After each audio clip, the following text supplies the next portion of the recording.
Alors, comment défendre sa foi dans un milieu qui se moque de Dieu? Il faut laisser le Saint-Esprit agir.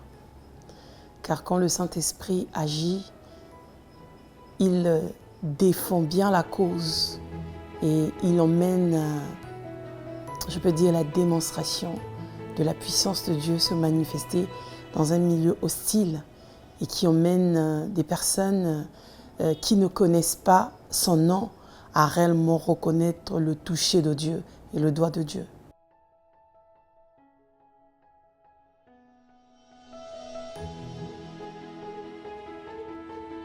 Alors, un nouveau converti peut aller en mission si seulement il a reçu l'ainsi dit l'Éternel. Ça veut dire que si Dieu lui donne le mandat et si Dieu lui recommande d'aller en mission pour évangéliser, oui, il peut y aller.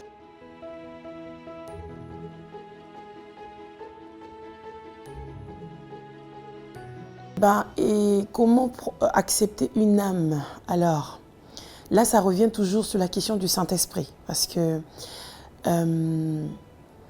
quand Jésus vient dans la vie d'une personne, il n'emmène pas le regard d'un jugement, il n'emmène pas le regard d'un rejet, mais il emmène le regard d'amour. Et je pense que le Saint-Esprit nous conduit à aborder une personne comme ça par l'amour. Et ensuite, je pense que cet amour déversé toujours par la démonstration de la puissance de Dieu emmènera une personne qui ne le connaît pas, une personne qui ne l'a pas accepté, à pouvoir être attirée à venir vers notre Seigneur.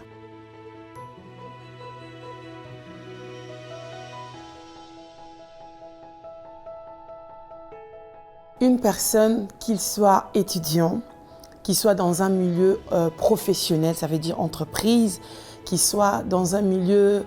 en fait, pour moi, la foi ne change pas. Parce qu'en étant dans les études, la foi ne bouge pas. La foi est une chose qui nous emmène à croire sans voir. Donc, cela ne change pas, même si je suis dans un milieu professionnel ou je suis dans un milieu étudiante, ça ne change pas ma foi. La foi reste indemne. Il faut que j'ai la même foi, au fait. Je ne le dissocie pas, au fait, que ce soit dans un milieu universitaire ou dans un milieu professionnel.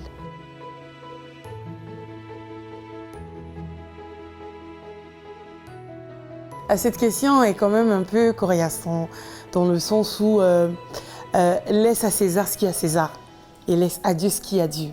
Parce que une personne qui a été appelée, là on parle d'une personne qui a été appelée par le ministère.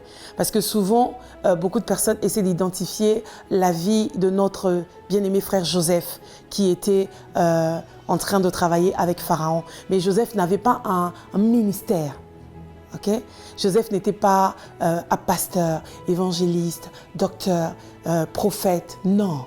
Joseph a eu une mission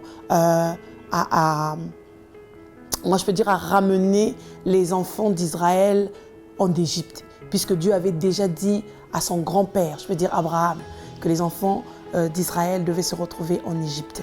Et lui, il était le pion, la personne choisie pour que cette parole puisse s'accomplir. Donc, il était l'étoile majeure qui devait emmener ses frères à sortir de l'hostilité par rapport aux problèmes qui avaient lieu dans ce temps-là.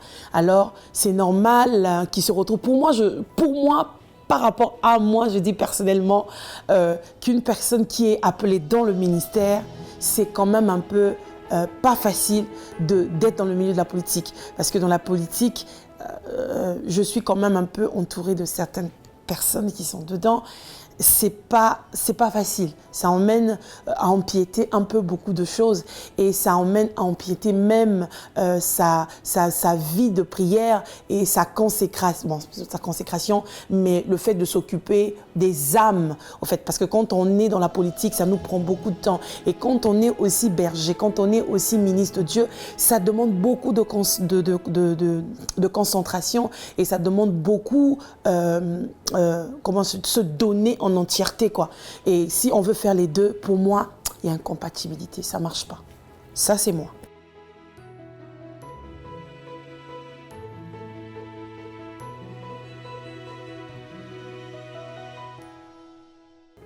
Une personne qui est appelée, il fait les choses sans effort. Ça veut dire qu'il peut arriver dans un milieu hostile où il n'y a que des ossements desséchés parce que Dieu lui a appelé. Toutes les choses qui sont mortes vont reprendre vie parce qu'il a reçu un mandat de Dieu. Il a reçu une onction de Dieu. Il a reçu, je peux dire, un manteau de Dieu et cela l'emmène à exercer dans la facilité. Et on peut voir cette personne, même dans l'exercice du ministère, qu'il est appelé. Or qu'une personne que Dieu n'a pas appelée, il a pris une charge ministérielle personnelle, on le voit dans les efforts.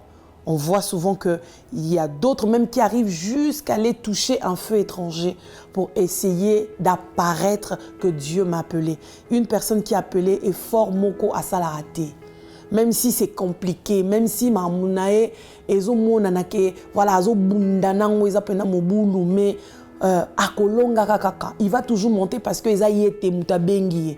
Mais une personne, je répète encore, oyo nzamba bengite ezomonana azomona kutu comment on appelle ça en lingala là, azomona kutu effort oyo mutu asalite. Je prends par exemple un exemple, une personne, un père qui a déjà fondé une église et il a laissé son fils gérer l'église. Ce fils n'a pas souffert par rapport à comment travailler avec les âmes, comment construire une église, comment... voilà, le travail de fond qui se passe, il n'a pas subi. Donc, le père vient le déposer, là, en train de gérer une église, et il va gérer, soit, s'il n'est pas appelé, ben, ça va être parce que, peut-être pour l'argent, peut-être pour sûrement pour une cause quelconque, mais s'il a été appelé, il va aussi fructifier, emmener en haut ce ministère. Parce que Dieu a aussi... Nzamba bengi épée. Donc, ngala okoloba que mutuyo abengami te mamuneza na onction na moto nzambe te. Mais oya bengami azane pakolami, aza nzamba o memaye, nzamba o conduire a okena facilité jusqu'à atteindre l'objectif, atteindre nzela ngo eza pasi. Mais oyo abengami na ndenge na ye, nzela na soki eza pasi a oketi sukate, a okatana, a otika.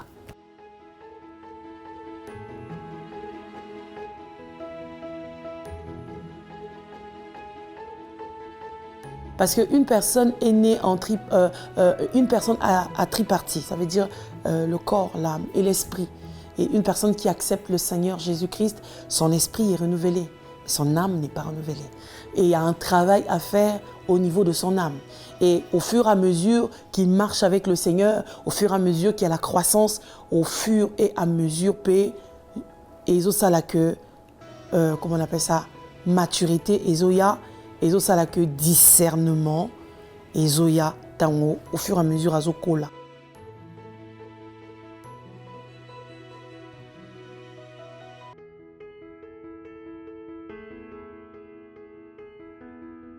Mais il faut montrer clairement que Dieu ne t'a pas appelé prophète. Pourquoi tu vas être prophète? Ça veut dire que tu vas aller raconter des choses selon toi et non selon Dieu. Il faut faire comprendre à la famille que ça ne fait pas partie de mon chemin, tout simplement, avec humilité et simplicité. Ne pas porter un manteau qui n'est pas le tien. Il faut être sincère, il faut être clair. Dieu ne m'a pas appelé dans ça. Je ne suis pas prophète, ou je ne suis pas évangéliste, ou je ne suis pas pasteur, ou je ne suis pas docteur, ou je ne suis pas apôtre. Je reste dans le couloir. Dieu m'a appelé, tout simplement.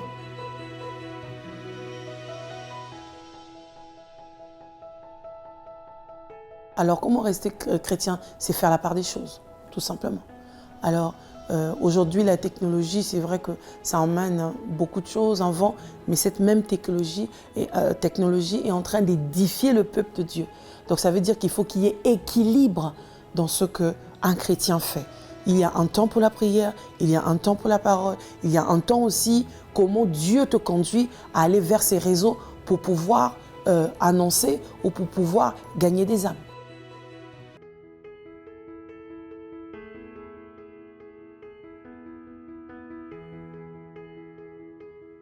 On peut influencer le monde sans chercher sa propre visibilité. Jésus a influencé le monde sans chercher sa visibilité. Il n'en avait pas besoin. Les apôtres ont influencé. Jusqu'aujourd'hui, on parle de Matthieu, de Marc, de Jean, de Luc. Voilà, on parle de toutes ces personnes parce qu'ils ont influencé le monde, mais ils n'ont pas cherché la visibilité. C'est possible.